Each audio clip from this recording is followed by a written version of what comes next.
Welcome to the LeaderCast podcast, a weekly deep dive into the stories that transformed our guests into leaders worth following. I'm your host, Joe Boyd. If you've been enjoying the podcast, thank you so much for being a listener. One simple thing you can do to help us out is give a review wherever you listen. Today's guest is Erin King. She is the Chief Digital Officer at Strikepoint Media. She's also the author of the book Digital Persuasion and is devoting her life these days to helping us humans relate to artificial intelligence. We stumble upon her dragon in her story that almost stopped her from being who she needed to be, and I found out it was mine as well. You're going to want to listen to this, especially if you struggle a little bit with being structured. Erin King, welcome to the LeaderCast podcast. We are so happy to have you. Joe, it is so great to see you, and thank you for bringing me on to your incredible show. Absolutely. You're in one of my favorite places in all North America. You get to live in Laguna Beach. I lived in Orange County for 3 years in Costa Mesa, and Laguna was our favorite place to go. So I'm a little jealous, although it's a beautiful day in Ohio today. Oh, good. I love that. Well, I'll tell you what, it is really a special town. But it's all trade-offs, right? I mean, we live one block from the beach, so I can see the ocean out here. But caveat, before you totally hate me, we live in a dumpy beach shack that has not been renovated since the 1960s. Hand to the sky, we have no AC, no heat, no dishwasher, no microwave, no parking, but we can hear the waves at night and we can hike the trails behind the house, and it's all about the trade-off, right? Absolutely. So we love it. Yeah. Well, I'll find my way there often, so maybe I'll hunt you down next time. But that's not the point of the podcast. So let's get into you. And I would love, for the folks that aren't aware of your work, I know you have Digital Persuasion, a new book that seems like recently came out. And you sent me a copy. I just got it. I'll read it on my vacation here coming up. Tell us a little bit about what you do, what you're into, what you love to talk about these days. Who are you? What are you into? Oh man, who are we? The existential question. Don't go too deep. Well, I was born, no, just kidding. I'm Chief Digital Officer for an agency. We're called Strikepoint Media, and we're based here in Laguna Beach. We are a team of 100 people, and we are obsessed with, like you were saying earlier, the power of telling great stories from behind the screen to help us get more yes, whether we're offline, online, or all the time.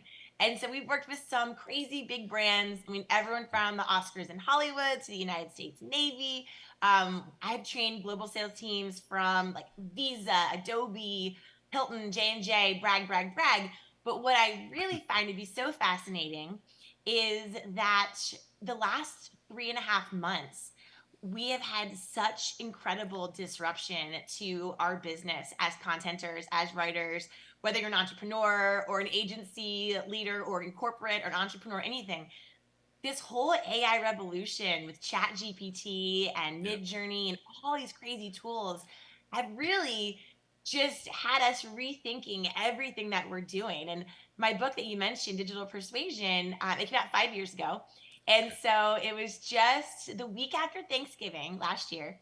And, best time of year, we're getting ready to wind things down. It was football, family, gratitude, like the best holiday, Yeah. And we're going into the holiday season. Mariah Carey's on the radio. All I Want for Christmas Is You. We're not sick of it yet, right? Yeah. And I'm like, this is going to be a great year. Pandemic's over. So all of a sudden, my husband comes and he goes, babe, you might need to look at this. So he's a programmer by trade. He shows me ChatGPT, which if no one hasn't seen it listening to this podcast, it is like this query-based advanced chat bot that you can have conversations with, and it can basically do really wild things. Anyway, so he shows it to me, and I realized in that moment, Joe, that 40,000 words of my new book were completely irrelevant. And I just had to toss the whole manuscript in the trash. And for the last 3.5 months, we've just been testing and iterating and learning. And as a leader, if you're listening to this, you're probably having what I'm calling your AI moment where how's it impacting me? Like, what the heck? And so I was kind of freaking out the other day. One of my mentors sent me this great quote, and it's by a futurist. I forget his name exactly. I don't want to misquote him, but he's a pretty famous guy. And he said basically that like the illiterate of the 21st century will not be those that can't read or write, but it will be those who cannot learn, unlearn, and relearn. Hmm. And so I printed that out and put that in our office, and we have just been humbled and testing and just trying to be open and curious about this next evolution as leaders and as creators and writers of what the future holds for us. So it's been a really interesting time. Well, obviously couldn't be more timely. And I was on ChatGPT right before this, messing around and still trying to figure out how to practically use it. I get distracted and start doing silly things with it. Yeah. But yeah, for sure, it's affecting all of us. Leaders will always lead human beings no matter what. I've had multiple conversations with folks with a little fear in their voice saying, I don't know if I'm going to have a job in 5 years. And it's probably something that's rattled us more than any innovation I can think of since probably the internet or whatever. Agreed. And well said, Joe. And what I'll tell you, so I'm giving my first talk on AI a week from today at the Direct Selling University conference in Dallas, Texas. And I have been spending morning, noon, and night just sharing our case studies and trying to surface like what is my point of view on this? Because to your point, from the agricultural revolution to the industrial revolution to the digital age, and now entering sort of this fourth iteration of what the future of leadership and business looks like. Full disclosure, I mean, I've been working in social media since the very beginning. My whole business is digital transformation. And my very embarrassing secret is that I still get the physical Wall Street Journal newspaper. Sure. It reminds me of growing up as a kid. It smells like simpler times. I love a physical paper. We do screen-free Sundays at our house here in the King household. I do a one week every year digital detox. Like, I am not someone who is like tech because we can means we should at all. And my point of view in testing and learning of the last 3.5 months is this. I think that the leaders of the future are going to have a very simple question as they get started with this conversation. And the question is this: with your current sales and marketing strategy, your leadership style, just your entire mission, the question is this something that we should delegate to AI, artificial intelligence, or double down on EI, emotional intelligence? Yeah. The leaders of the future are going to have to delegate to double down. And on the human level, my positive outlook on this is that I really do believe that when your team members look at you, whether you run a small household, small team, or you have 500 people reporting to you, they're going to look at you and they're going to say, is this going to replace me? Yeah. And what they're really asking is, am I safe? Am I still valuable? Do I still matter? Yeah. I mean, those are the questions they're really asking. And so in that moment, as a leader, it is our responsibility to step up and say, this is not about replacing humans, but enhancing them. Yeah. This is not about copy and paste outsource. This is about enhancing your existing ability to be human. I mean, look, at time of recording, as far as we know, AI might be able to type, but unless you're Stephen Hawking, AI is not coming out of your mouth. Yeah, right. In high stakes moments, when someone needs an empathetic ear to actively listen, or they need a hug, or they need to be inspired, they need to feel seen. In high stakes moments where they need to be inspired, rally around the troops, get the party started, get more yes, get the deal done. This is still primarily going to be a double down on our humanity. And I think it's really an interesting time because it's forcing us to re-examine, like, what does it really mean to be human? Yeah. And I think in these times more than ever, as you look through what ChatGPT is capable of, it's only as good as the human input, as the human strategy, as the human radical empathy. And so it's going to be interesting. And I think instead of being afraid, it's our job as leaders to find ways to do the work, to understand it, to break down very clear, small steps so we don't have all the things anxiety within our teams and our ranks. Yeah. And ultimately, to create a sense of curiosity, a sense of cautious optimism, and ideally a sense of empowerment. So that's, as a leader, what I've been focused on doing with my teams. And, we don't know how this is going to shake out, but as leaders, we do have to decide what our point of view is on it and where we stand, because they're going to vibe off of us. And now is not the time to betray a sense of fear and allow it trickling down through your ranks and creating unnecessary chaos in a world that is already crazy enough. Yeah, totally agree. And I think it helps us we can live in the future too much sometimes, right? There's part of the reality of live in the present and be as human as we can now, and help lead people through some uncertain things. And this is just one example of it, for sure. Speaking of not living in the present, let's go to the past because I want to learn about your Okay. family. I saw in one of your bios that you compared it to My Big Fat Greek Wedding, which is one of my favorite movies. So, uh, how'd you grow up? What was it like? What's your family like? What were you like as a kid? Let's take us all the way back. Oh my gosh, that's so sweet. Thank you for asking. Well, I am a big family person. My grandparents are all from Ireland, so Irish immigrants, no money in their pocket, and we grew up with 36 first cousins. Wow. And yeah, a lot of Megans, Patrick, Sean's, Aaron, Eileen's, Right. Kevin's, like all the stereotypes. And we grew up, we had three Jesuit priests in our family, the good kind, and we grew up sort of believing in the power of what my Nana always called the Holy Trinity: power of God, power of gratitude, and the power of a little bit of Guinness. So that's how we grew up in our family, very Irish. And it was funny because, we have Irish passports and we have tons of family over there. But growing up, sort of only like, second generation American, it was really interesting of what our family placed a lot of value on. And if we did okay in school, that was good. If we did okay in sports, that was good. But a lot of emphasis was really placed on for my grandparents on on how we communicate. Like they call it the gift of gab in Yeah. Ireland, right? Yeah. Like whoever could remember all the stanzas of an old poem, whoever could remember all the words to the song, like everyone's a musician in my family. Like I play guitar, people play fiddle and drums, and it was just beautiful. Like whoever could tell the best story or the best joke, like Right. that's what was elevated. And everyone in our family is, I mean, whoever talks the loudest wins, first of all. I mean, to this day, people are like, just so you know, like you're shouting. And I'm like, sorry, that's like the normal, the normal decibel Yeah. to be heard at the table in our family. But I think it taught me a lot. And so my husband, who I met 10 years ago, we're celebrating, I guess it'll be 8 years of marriage this year. So he is from the South and he's like Eon from Big Fat Greek Wedding with like the small family and the Yeah. bundt cake. And so his family is very small. They are Episcopalians, which he calls better dressed Catholics, which is very rude.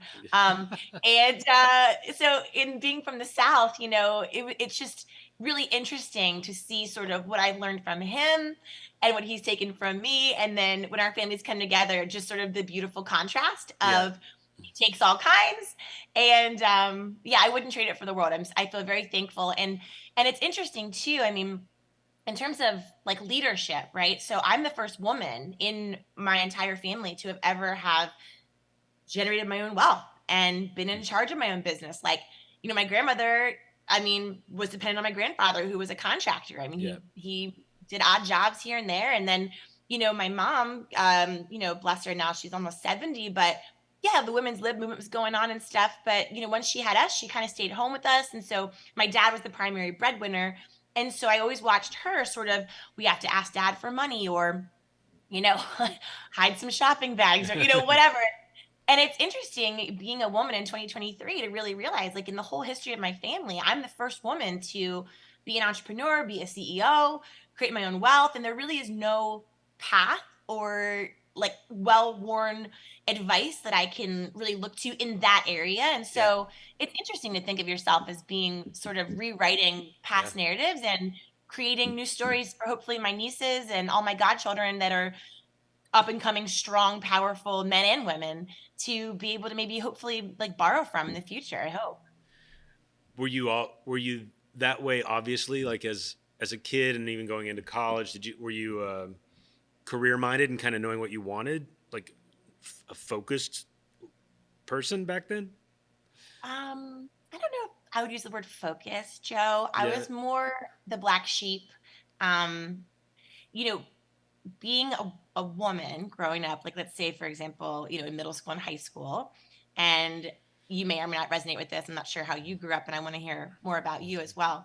But growing up, like being a lot, being big and opinionated and an athlete, like I played D1 lacrosse and like being a strong, like I taught spin for 10 years and I've always been loud and opinionated, and it's weird because I was always encouraged. And then at a certain point, the nonverbal signal, like they would say, be yourself, but the nonverbal was like, be a little smaller, be a little softer, be a little less. Um, and so, you know, I've always been the black sheep in that sense. And what I think is interesting, fast forward to today, like I wasn't a great employee because like my first job out of college, I was working for a local television station in Baltimore City. I don't know if the movie Anchorman with Ron I, Burgundy and Will Ferrell. Okay, and then I might the have it show. memorized. Sure. You do? I know. Okay. I'm a big Will Ferrell fan. Sure. Yeah. So it works. What does he say? The Black Panther works what percent of the time, every time, or something, Yeah. whatever that quote Yeah. is. But so I picture Anchorman meets The Wire, which is like kind of the scary from the Right. streets. That was my job. Okay, so I was Gotcha. driving Okay. around in Baltimore, 22 years old, in my like ill-fitting J. Crew suit, in my dad's old piece of crap, beat up BMW that I bought for $1,000 from him, and slinging television ads like cold calling and yellow pages and presenting printed out PowerPoints, talking on an old school landline. Like none of this makes sense in Yeah. 2023. For the people listening that are the Zoomers, a landline was a phone on the wall, incapable of scrolling Instagram. Can you imagine? Yep. But it was this incredible time where I was like crushing deals and I felt so confident. Well, then one day I came back and there was a guy who was my counterpart. His name was James. And I had better sales numbers, but James played golf with the boys club. And we were both up for the same promotion. So being overconfident, D1 lacrosse, big personality, delusional, confident me, I'm assuming I have it in the bag. So I'll never forget walking in and I found out that James got the promotion. And it was so weird because in that moment, it was almost like I could just see everything so clearly. I was like, oh, like this is how the game goes. Like if you want to create your future, it's actually riskier to put it in someone else's hands than to roll the dice and define it and create it and chase it down for yourself. And so in that moment, it was just this crazy Jerry Maguire, who's coming with me? And of course, no one, right? I'm 24, I don't know anything. Right. But I just quit. And it was a terrible idea. Like, don't quit your job till you have a plan. Like, that's only in the movies. Like, you have to have a plan B. But, throughout different iterations of my career, starting different companies, raising capital, running digital strategy for a big company when I got into debt for my first company that I had to dig out of, like all the highs and lows of this ride, what I definitely know to be true is that whether you work for a corporation and you think of yourself as an entrepreneur in the way that you operate and take agency over the impact you can keep on your team, or whether you are a straight up entrepreneur out there making it happen for yourself, regardless of which one you are, one thing that I think has really helped me is something that my Nana used to always tell me growing up. And she's like, look, it is always better to be someone's shot of whiskey than everyone's cup of tea. Like you gotta do. I like gotta Nana. do. Yeah. Yeah. Yeah. Is she still around? Yeah. She just turned 89 last week, if you can believe it. And she is the biggest influencer in the world who has no Instagram, no cell phone, no Facebook. You have to call her on the landline, but she is my heart. And I feel so lucky. And if you don't have a Nana, you can borrow mine because she has plenty of love to go around. That's awesome. She does sound amazing. I called my closest grandma called Nanny. I'm from, was born in like Appalachia, Eastern Kentucky. And that, okay. for whatever reason, grandmas had a lot of nannies and nanas, that kind of thing. Yeah. And we lost her a few years ago. So yeah, I'm in the market for a new nana. I'll send an application over your way. You're already in. I'm sorry about your nanny, but she's still with you. Mine didn't drink, so yours sounds a little more fun to me. Yeah. With all the drinking. I know it's cultural. I know it's terrible. It's so bad. Like we always talk about in our family, obviously it's a very like controversial topic because people have, addiction issues and problems. It's not always fun and games, obviously. Sure. And there's a big non-alcoholic movement right now, which I think is super healthy and amazing. To each their own. But, in our family, it would be like if you had a glass of wine, like that's where you would like pray and cheers. It'd be like a prayer at the same time. So it's sort of, I think it's uniquely probably Irish that it's all sort of blended together. One thing that I know my grandmother would always say is that, Irish pubs were always built like next to churches because that was where people came together. They were like job centers, and they were grocery stores, and they were funeral homes, and they weren't just places that you would go Public house. for alcohol. So Yeah. they were multi-purpose for a long time. So I'm in. So we know what we'll do when we hang out in Laguna. So go to church. I think I have this picture of you as I would say you described a pretty driven, relatively focused young woman who has career ambitions, and sounds like you were pretty good at sales early on, figured that out, and then kind of hit that speed bump of realizing kind of the world isn't always lined up in your favor. And obviously have achieved a lot of success from my perspective to this point in your life. I love to think about stories in terms of heroes and dragons and treasures. So if you represent now, I'm sure you have much more you want to accomplish in your life, but if you see where you are now as somewhere you wanted to get to, and you've arrived, you have in some sense arrived, and here you are.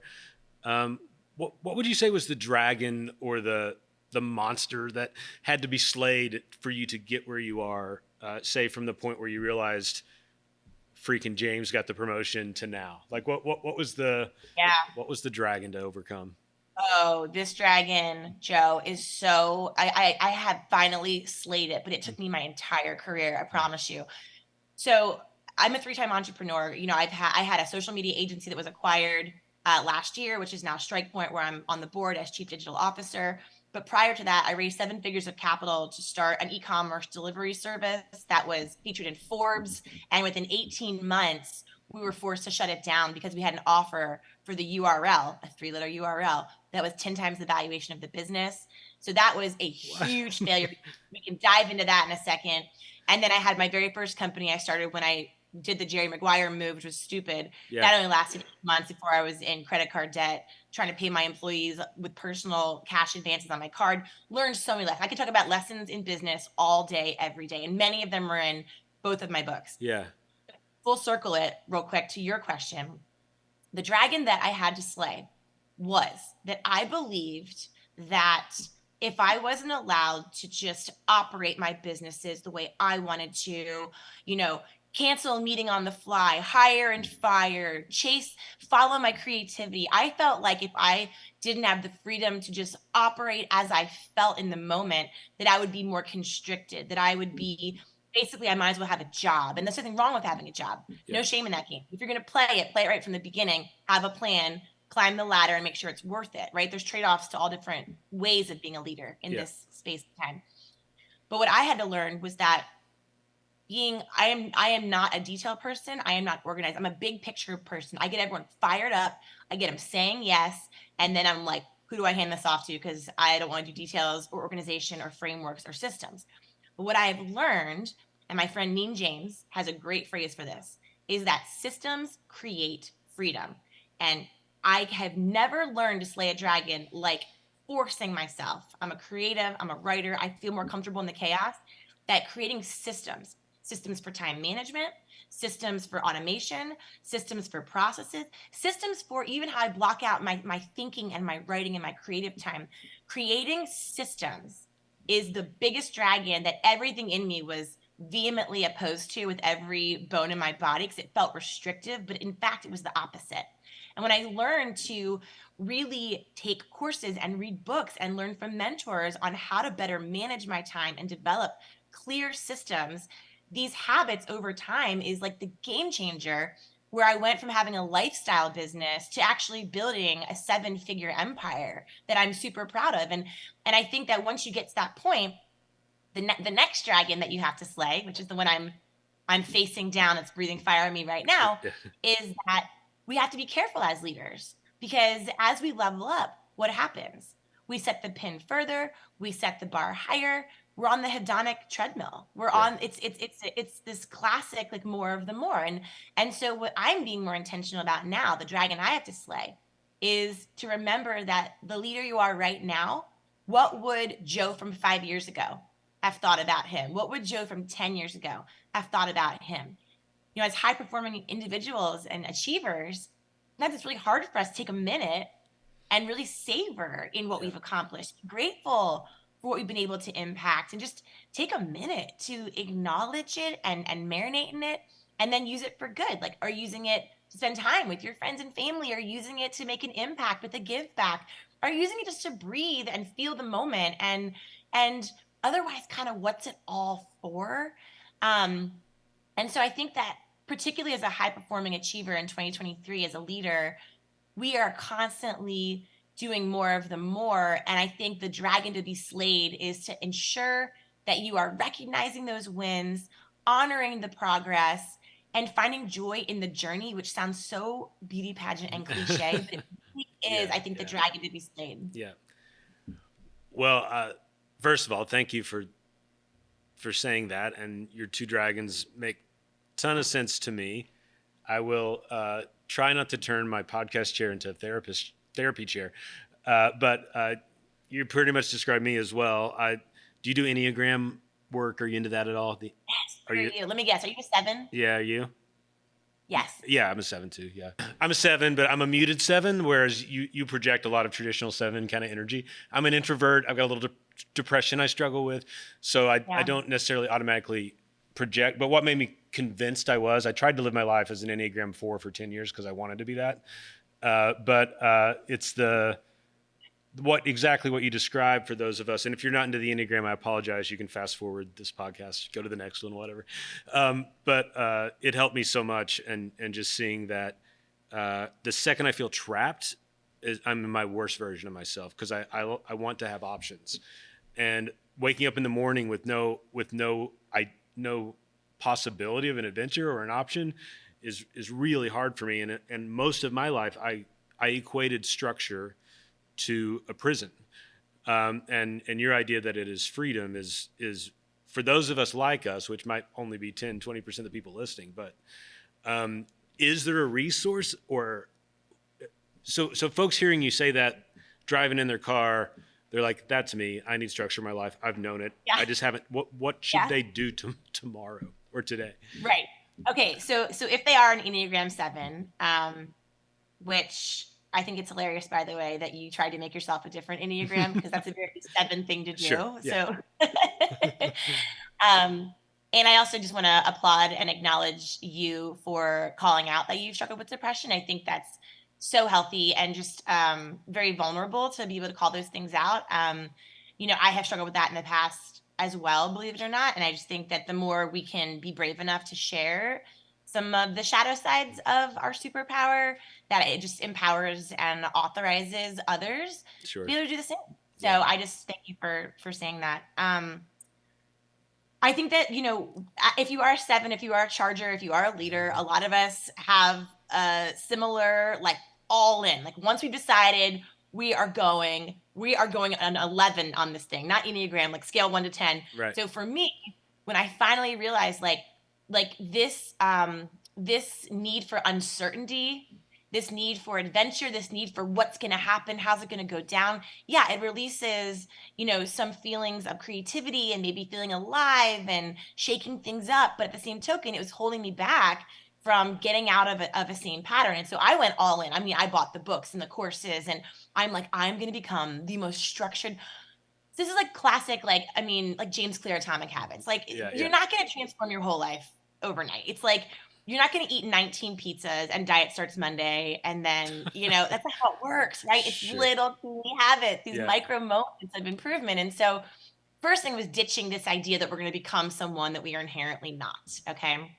So what I realized is that my need for uncertainty and certainty were out of balance. And so the very first thing I did, this is so remedial, but I promise you, it's the only thing that actually got me thinking in this direction.